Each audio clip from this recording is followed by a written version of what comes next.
Takulandirani ku AMTV Malawi kuchimake kwa nkhani zenizeni. Ngati nkhani imeneyo kuno kulibe, dziwani kuti nkhani imeneyo ndi yabodza. Thank you very much, Madam Speaker. The first part of our meeting today before health break, the Honorable Member of Zimba North made very, very serious allegations. Number one, against the council of Mbero District Council. And because they couldn't defend themselves in the House, they have sent me a report, which I've also forwarded to your office, as far as CDF reimbursements were concerned, which were done in 2021. So I thought that... Your voice a bit? I thought that the Honorable... Sorry? Can you raise your voice a bit? Okay, thank you very much. Madam Speaker, I was saying that in the first part of our meeting this morning, the Honorable Member from Zimba North made a very serious allegation against the council, Mbero District Council, by insinuating that Mbero District Council owes him money as far as CDF resources are concerned. Now, Mbero District Council cannot defend itself in the House, but they have sent me a report to confirm that they reimbursed the resources for all the constituencies, which I've forwarded to your office, I've forwarded to the Speaker's office, even to the... And I wanted to request that you circulate that report so that the Honorable Member should be asked to withdraw that insinuation that he made in the House against the council, because those people cannot defend themselves, number one, and that he also was misleading the House by bringing lies into the House. So I beg to move that you request that he withdraws that statement that he made.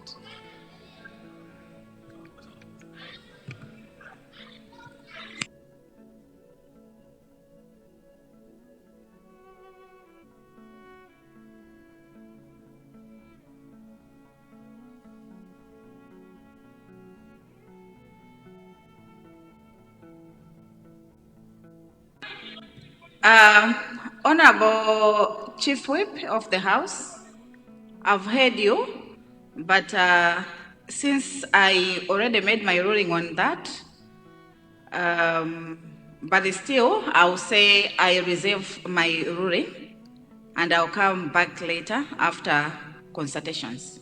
Thank you.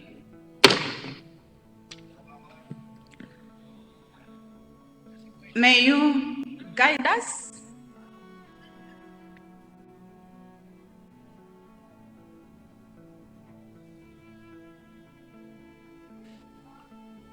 So Honorable Member for Mwanza Central, I'll give you space after the Chief Whip.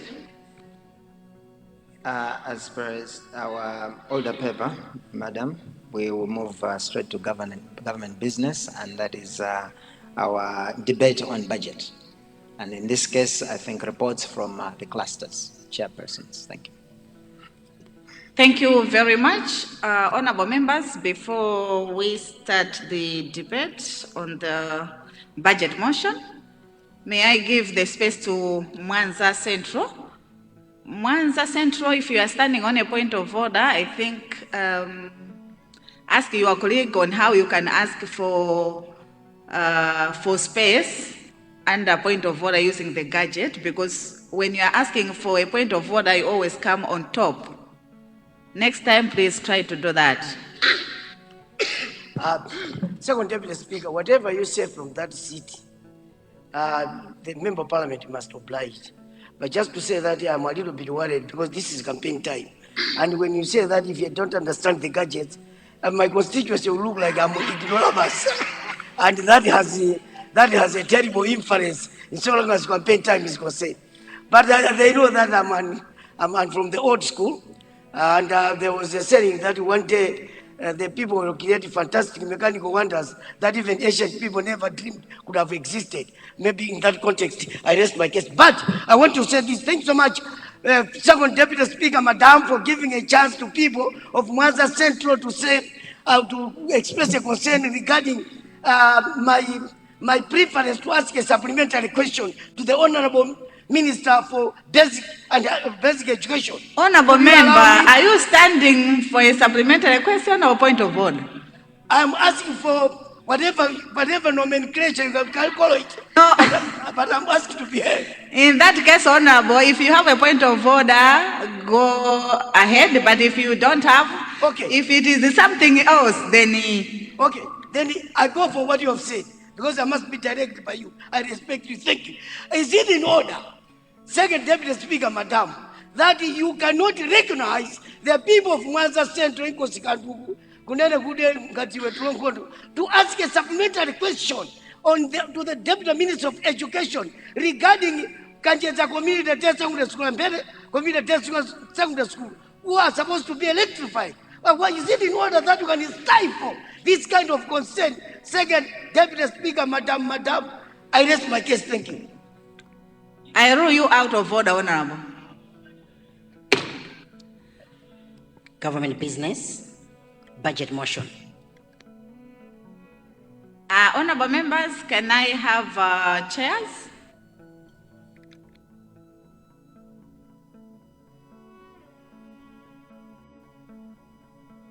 I'm guided that defense will start giving a report from the committee.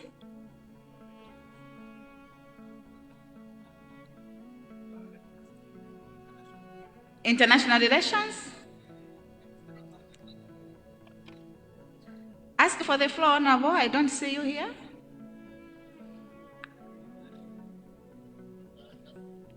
You have the floor.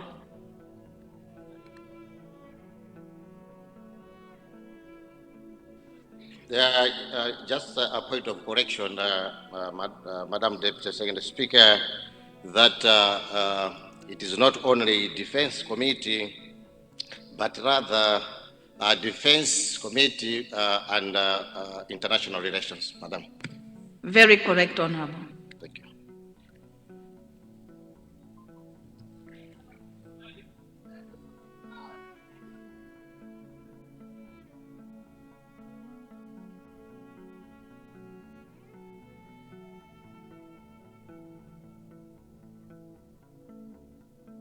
Honorable, your head up, please.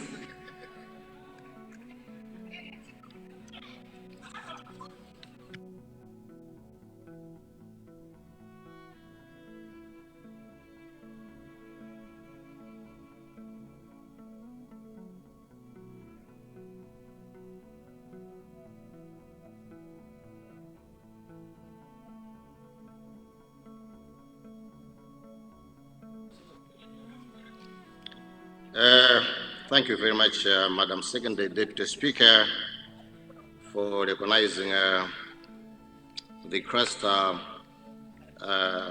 Committee on International Relations, Defense and Security to respond to the 2024-25 budget performance and analysis of the 2025-2026 budget estimates.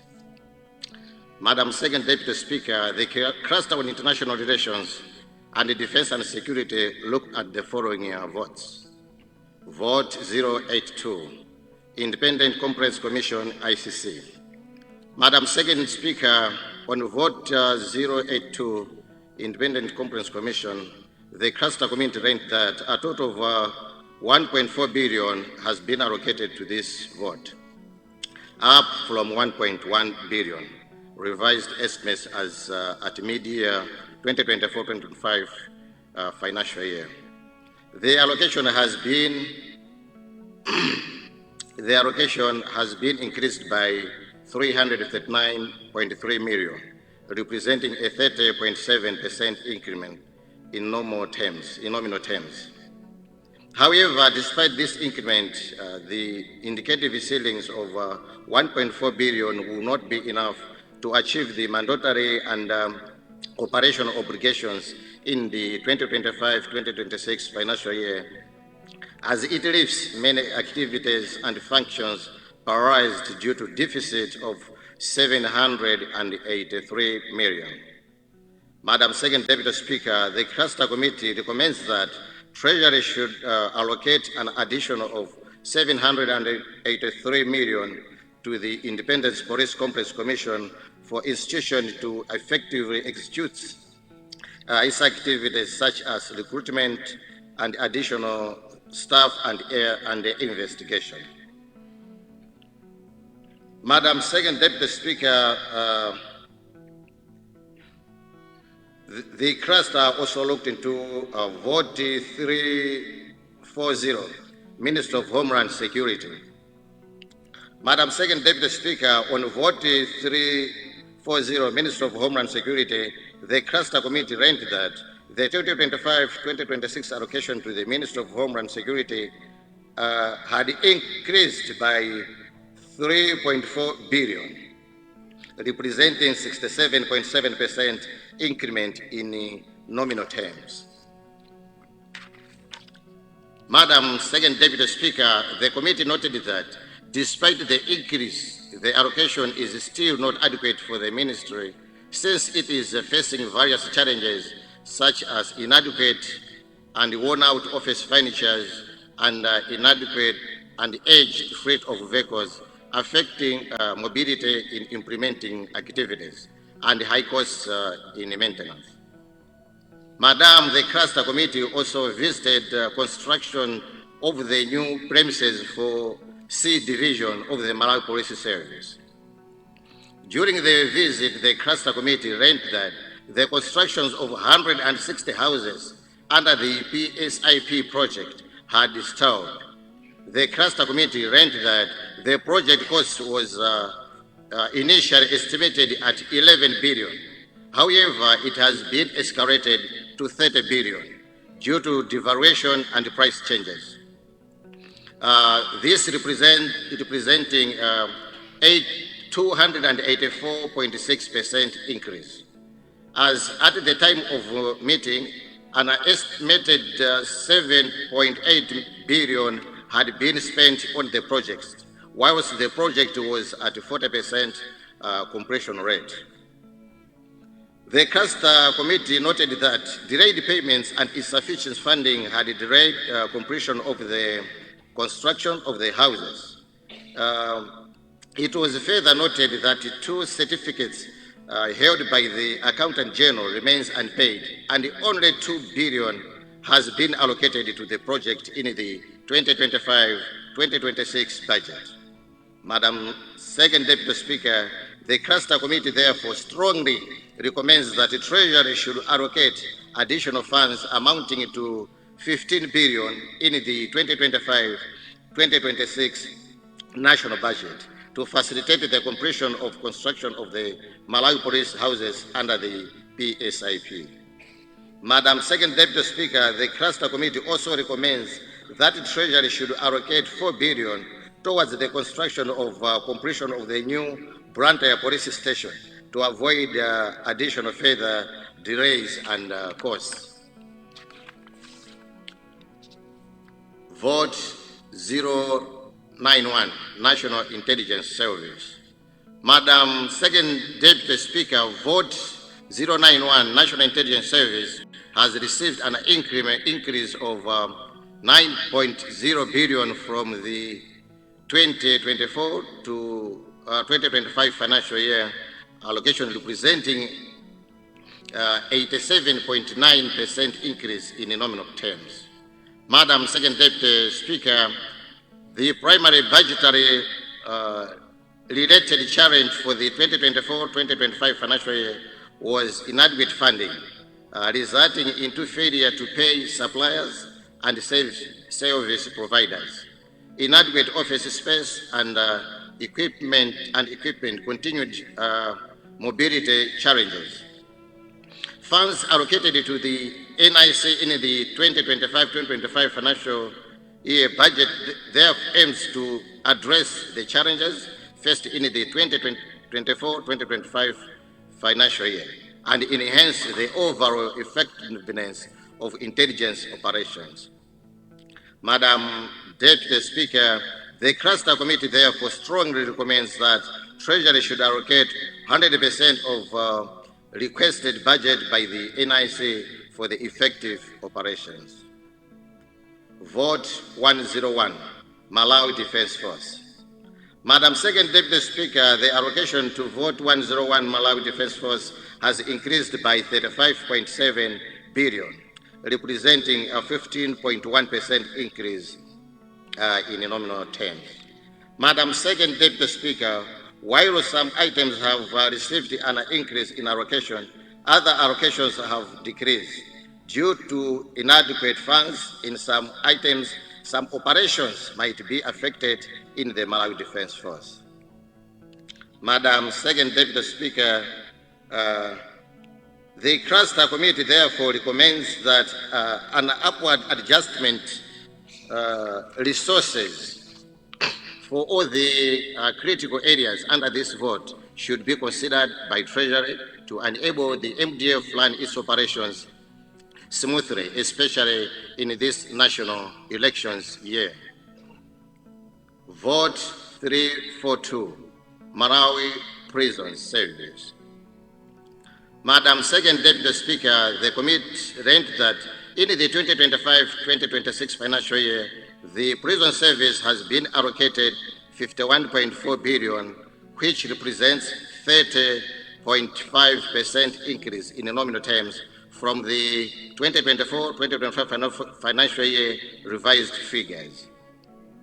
Madam Deputy Speaker, the funds allocated to this vote during the 2025-2026 are not adequate. For example, prisons farms have been allocated 26 million compared to 2 billion in the previous financial year. This represents a 98.7% drastic budget cut. The department has also been allocated 3.0 billion for prison security against a requirement of 5.7 billion, representing a 53% deficit. Madam Second Deputy Speaker, the inadequate overallocations in these items would run to various challenges such as ineffective rehabilitations, reformations, and poor health for inmates, and inadequate budgetary resource towards farming activities, leading to increased government expenditure on food and rations. Madam Second Deputy Speaker, the Cluster Committee noted that the Malawi Prison Service is perpetually underfunded, yet it is an important security agency.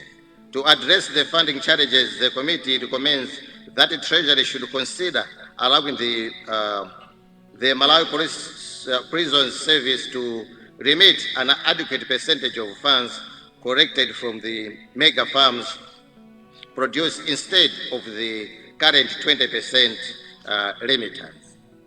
The committee also recommends that the Accountant General should honor all the outstanding payments on essential services for the Malawi Prison Service for its effective delivery. Vote 341, Malawi Police Service.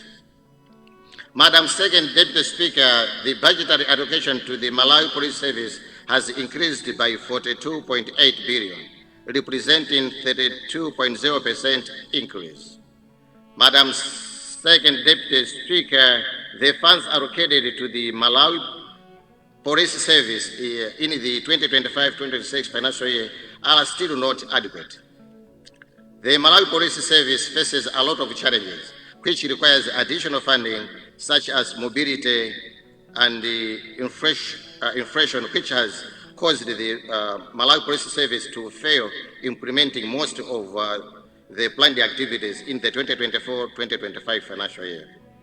The committee also raised the concern on the continued use of funds at source by the Malawi Police Service. It was noted that almost 8 billion was collected in the 2024-2025 financial year, and only 631 million was deposited into account number 1. The committee therefore strongly recommends that the Malawi Police Service should stop using funds at source without proper authorization. The committee recommends that Treasury should identify proper means of ensuring that the funds are properly disbursed to the Malawi Police Service increase of any need to prevent abuse of resources.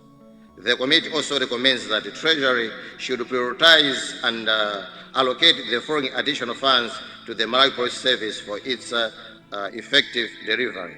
Procurement of advanced drone technology, 3 billion. Procurement of uniforms and protective working equipment, 5.5 billion. And recruitment and training of 1,000 officers. Vote 343, Department of Immigration Citizenships. Madam Second Deputy Speaker, the budget allocation to vote 343, Department of Immigration and Citizenship, has been increased by 5.1 billion, representing 38.3% increase. Madam Second Deputy Speaker, in the 2025-2026 financial year, some of the important budget items have not been funded, whilst others have been allocated inadequate resources. Madam Second Deputy Speaker, the department requires an additional allocation amounting to 31 billion to address some of the challenges which it is facing. The committee therefore recommends that the Treasury should allocate an additional of 10 billion to the Department of Immigration, whereby the remaining 21 billion should be drawn from the escrow account for use by the department. Vote 100, Minister of Defense. Madam Second Deputy Speaker, in the 2025-2026 financial year, budgetary allocation in the Ministry of Defense has increased by 121% from the previous year's mid-year figures. Whilst the committee recommends government for the increase, it is proper to note that the budget is still not adequate to cater for all the planned activities in the ministry. Madam Second Deputy Speaker, the committee therefore recommends that the Treasury should allocate additional funds amounting to 93 million to support Malawi's preparations on its chairmanship of the SADC organ on the political defense security cooperations in August 2025. And the Treasury should revise the budgetary allocation on personal emoluments to ensure that salaries are paid to officers and staff in time. Vote 260, Minister of Foreign Affairs. Madam Second Deputy Speaker, the budgetary allocation to vote 260, Minister of Foreign Affairs, has increased by 20.4 billion, representing a 23.9% increase from the 2024-2025 financial year figures.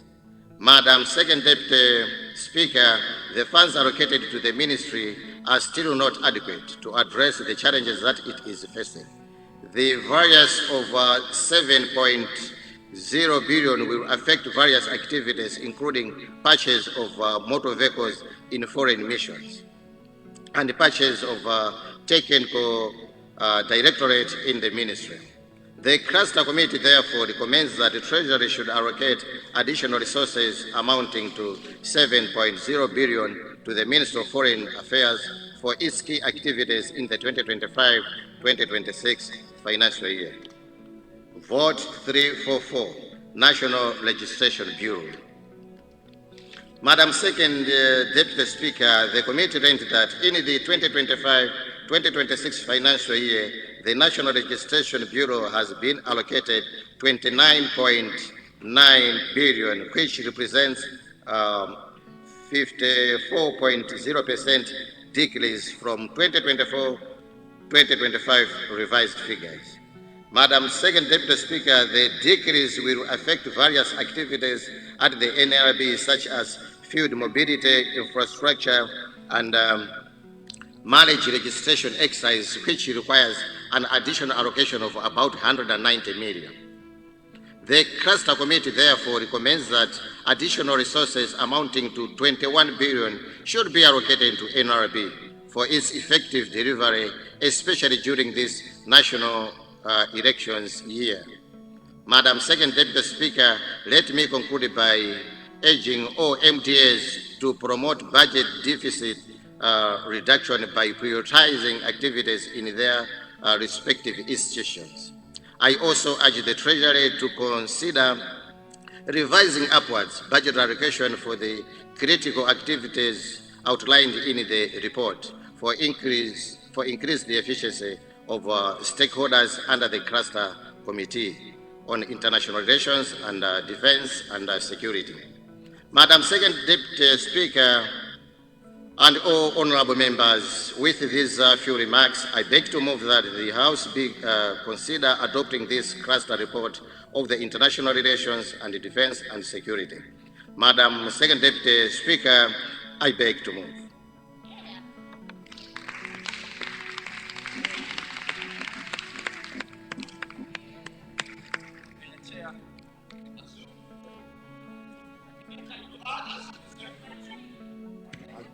Thank you very much. Chair of the International Relations and Security and Defense Cluster. Who else is ready? Honorable, what cluster is that?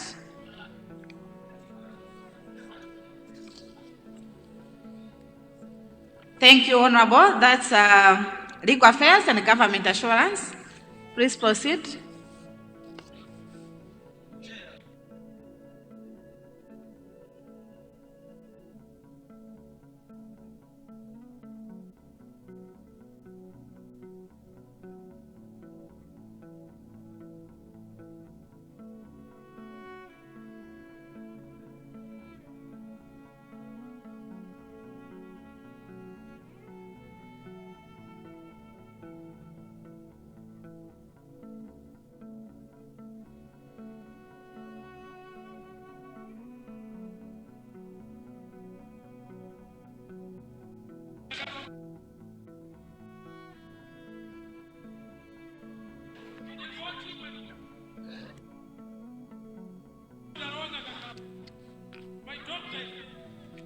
Honorable Second Deputy Speaker, I am honored to stand before this esteemed House today to present the findings of cluster number 8 of the Legal Affairs Committee and Government Assurances and Public Sector Reforms. Our report provides a comprehensive review and analysis of the budgetary allocation within the 2025-2026 national budget, specifically focusing on the following votes. Number 1, the Administrator General's Department, vote number 353. Number 2, Registrar General's Department, vote number 352. Number 3, the Anti-Corruption Bureau, vote number 510. Number 4, the Minister of Justice, vote number 350. Number 5, the Legal Aid, vote number 520. Number 6, the Office of the Ombudsman, vote number 550. Number 7, Law Commission, vote number 560. Number 8, Director of Public Prosecutions, vote number 351. And finally, Judiciary, the Office of Justice, vote number 70. The Supreme Court of Appeal, vote number 071. The High Court and Subordinate Courts, vote number 072. Allow me to start by commending all institutions within our cluster for their steadfast dedication to executing their mandates, even in the face of considerable financial limitations. With your permission, Madam Second Deputy Speaker, I would like to present the conclusions and suggestions of cluster number 8 as outlined before. Number 1, the Administrator General Department, vote number 353. Madam Second Deputy Speaker, your cluster, having gone through the provision of the Administrator General's Department, noted that the department has been allocated 2.253 billion, up from 756.3 million in the previous financial year, representing an increase of 294%.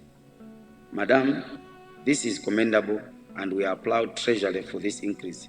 However, this amount falls short of the ideal requirement of the 3.3 billion, resulting in the omission of key activities, notably the 3 off-road vehicles for tracing deceased estates, implementation of development activities, nationwide sensitization campaign. Madam Second Deputy Speaker, despite the rise in the overall allocation of the cluster further noted that the delays in disbursement of funds have hindered the department's ability to meet its performance targets. The cluster therefore recommends that Treasury should consider increasing the allocated funds to ensure timely disbursement of the same to adequately support operations of the department. Number 2, the Registrar General's Department, vote number 352. Madam Second Deputy Speaker, the budgetary allocation for the Registrar General's Department stands at 3.37 billion, reflecting a 4.2 decrease compared to the 3.52 billion in the last financial year.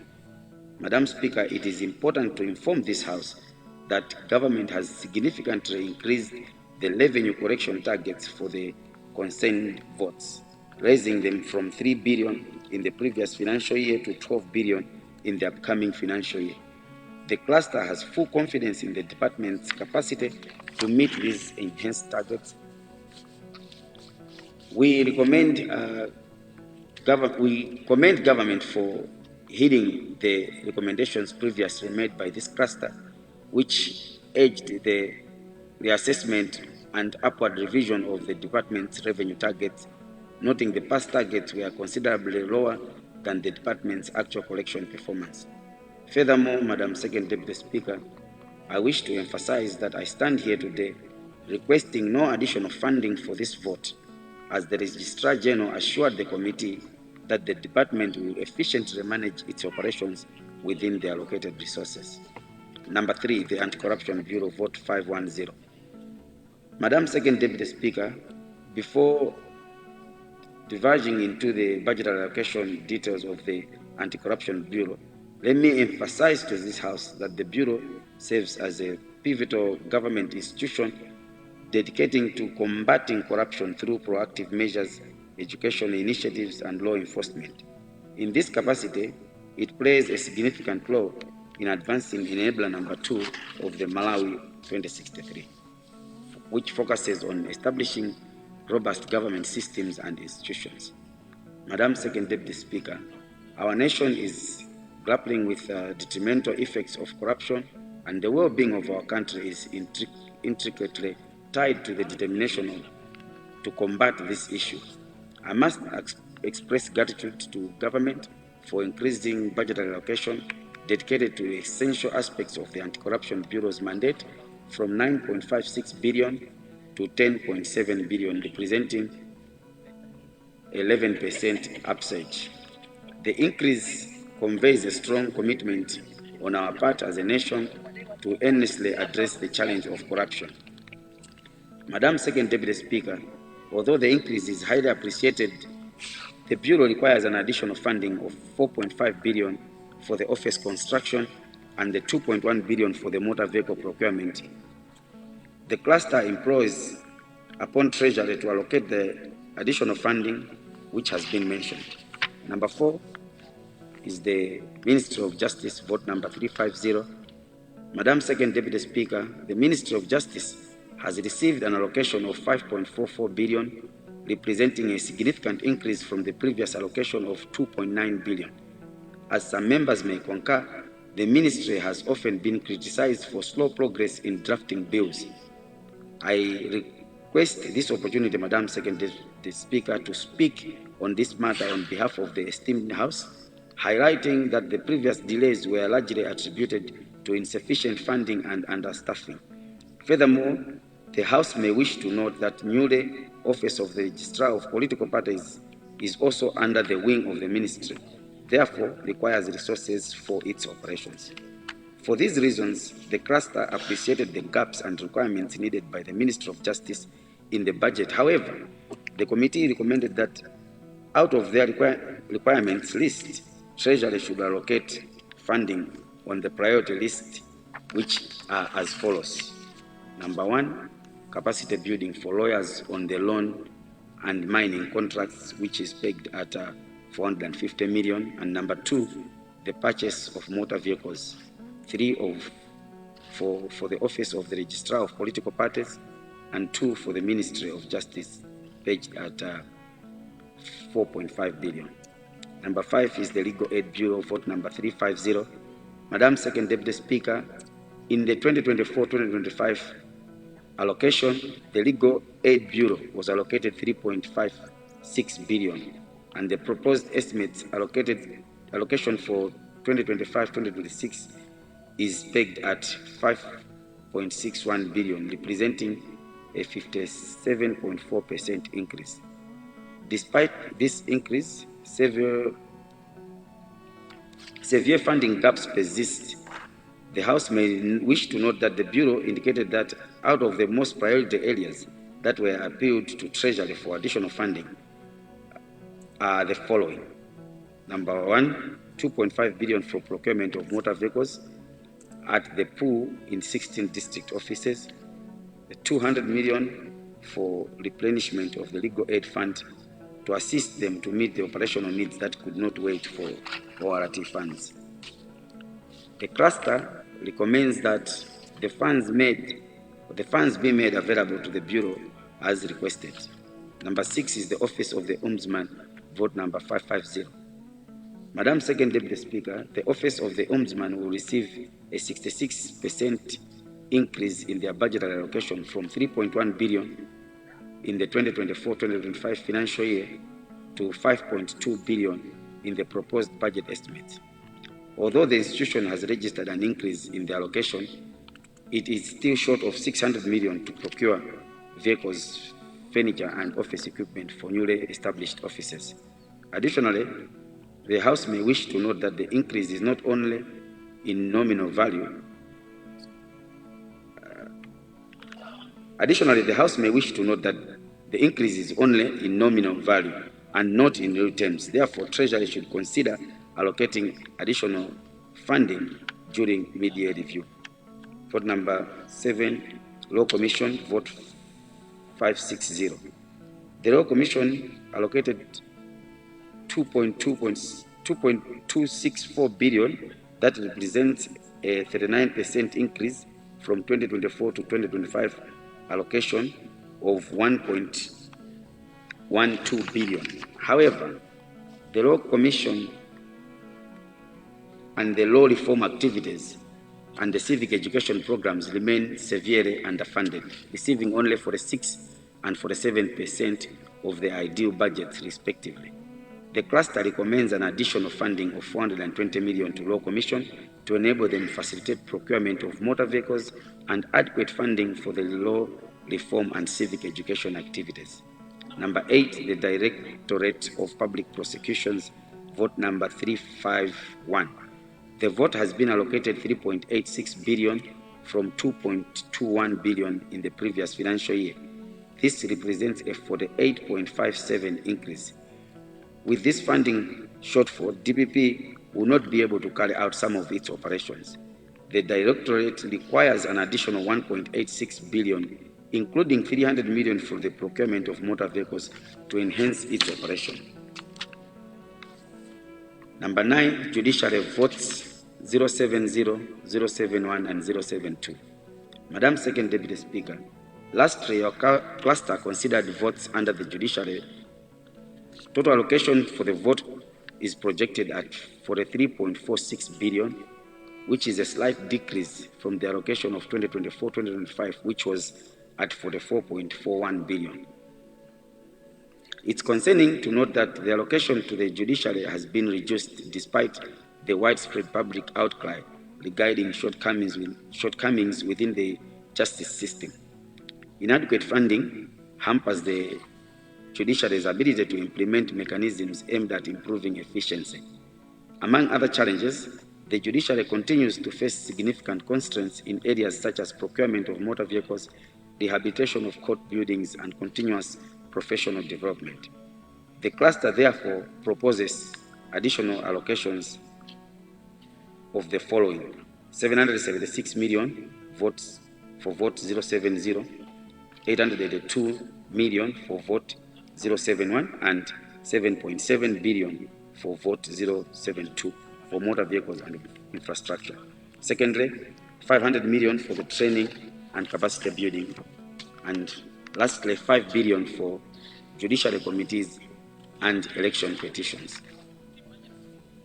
In conclusion, Madam Second Deputy Speaker and the honorable members of this august House, although there have been notable increases in the budget allocations in most of the votes, however, the analysis indicates that many votes still continue to be underfunded relative to their optimal financial requirements. This persistent underfunding hampers the effective delivery of justice, governance reforms, and the anti-corruption initiatives. Furthermore, worth noting is that the discrepancies between budgetary allocations submitted to Treasury by stakeholders and those reflected in the official budget documents, which represents serious anomaly that requires urgent attention and correction. The cluster finally recommends the Treasury. The cluster finally recommends that Treasury should ensure full alignment between budget documentation and departmental submission prior to the consideration of proposed budget estimates and cluster meetings. With these few remarks, I hereby beg to move, Madam Second Deputy Speaker, that the report be noted by the whole House. Honorable Second Deputy Speaker, Madam, I beg to move.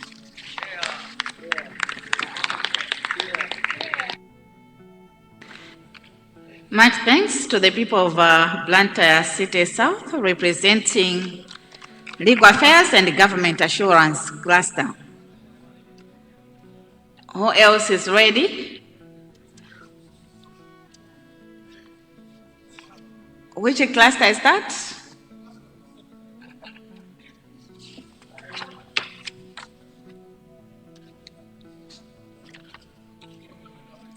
Public accounts and budgets. Please proceed.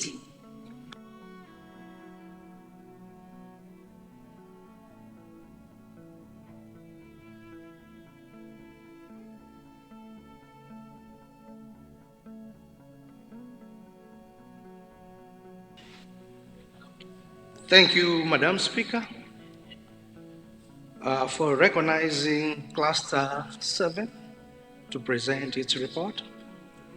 Madam Speaker, I stand before this august House with great honor and privilege to present the report of Cluster 7 of Public Accounts and Budget, following our extensive scrutiny of the 2025-2026 budget allocations.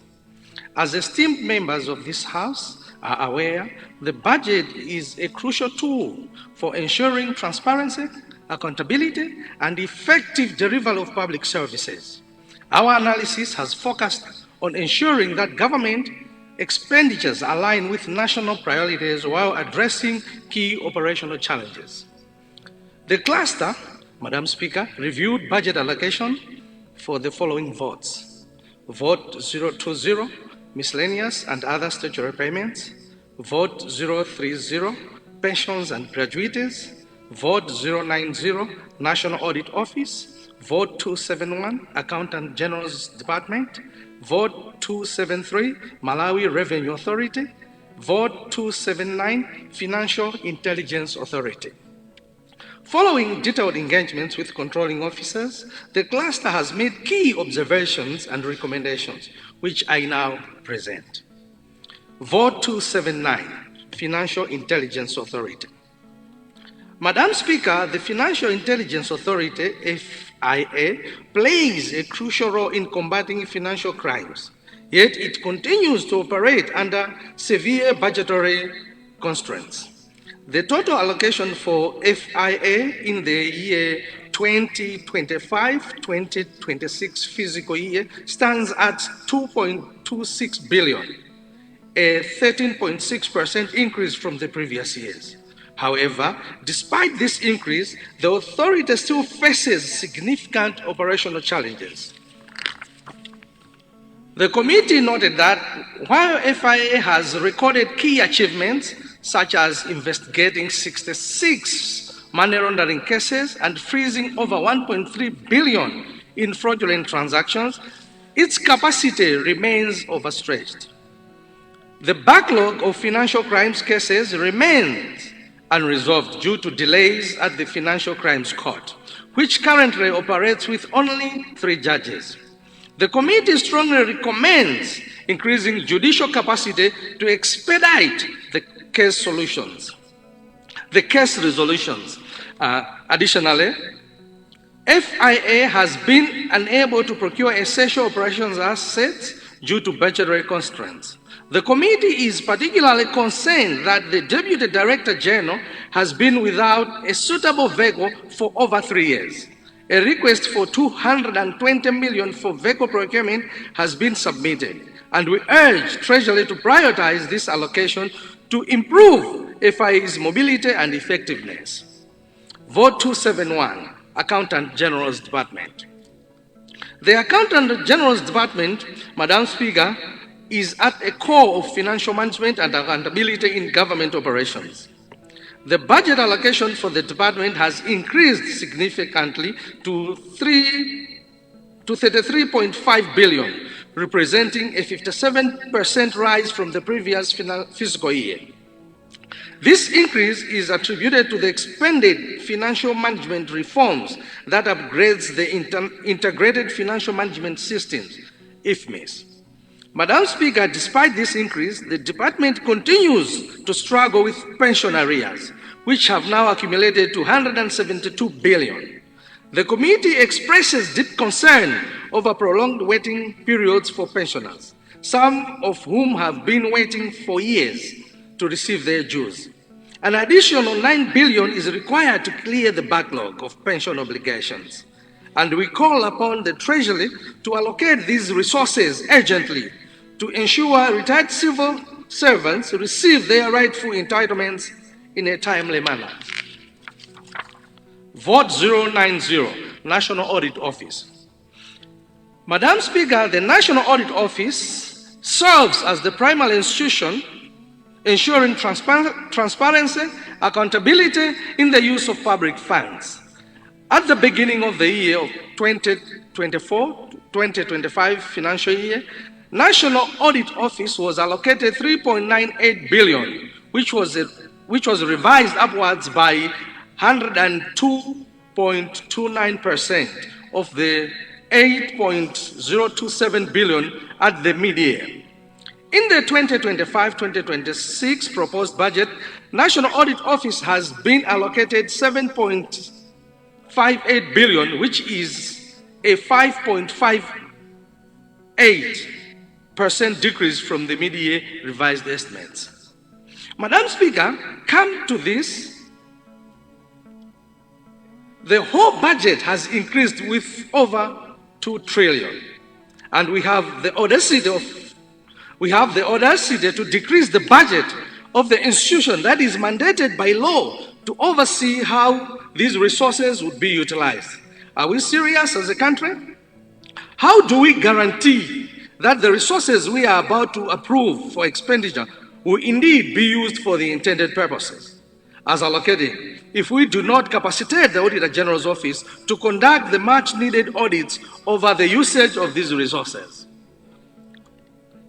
Your committee, Madam Speaker, is particularly concerned about the impact of the financial constraints of NAO's operations, which will result in the suspension of key audits, including forensic investigations, embassy audits, local authority financial reviews.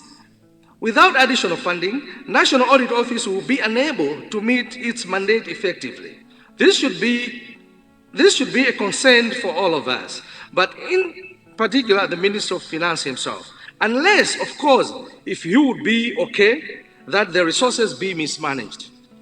Additionally, the current National Audit Offices have been condemned for use, posing a significant operational challenge. The committee strongly urges the government to fast-track the construction of the purpose-built NAO complex to ensure a conducive working environment for auditors. Vote 273, Malawi Revenue Authority. Madam Speaker, the Malawi Revenue Authority, MRA, remains a key institution in revenue collection and financial sustainability. The budget allocation for MRA stands at 24 billion, which, with a revenue collection target of 3.2 trillion, representing a 15% increase from the previous financial year. The committee, however, notes persistent tax compliance gaps, smuggling activities, and inefficiencies in tax administration.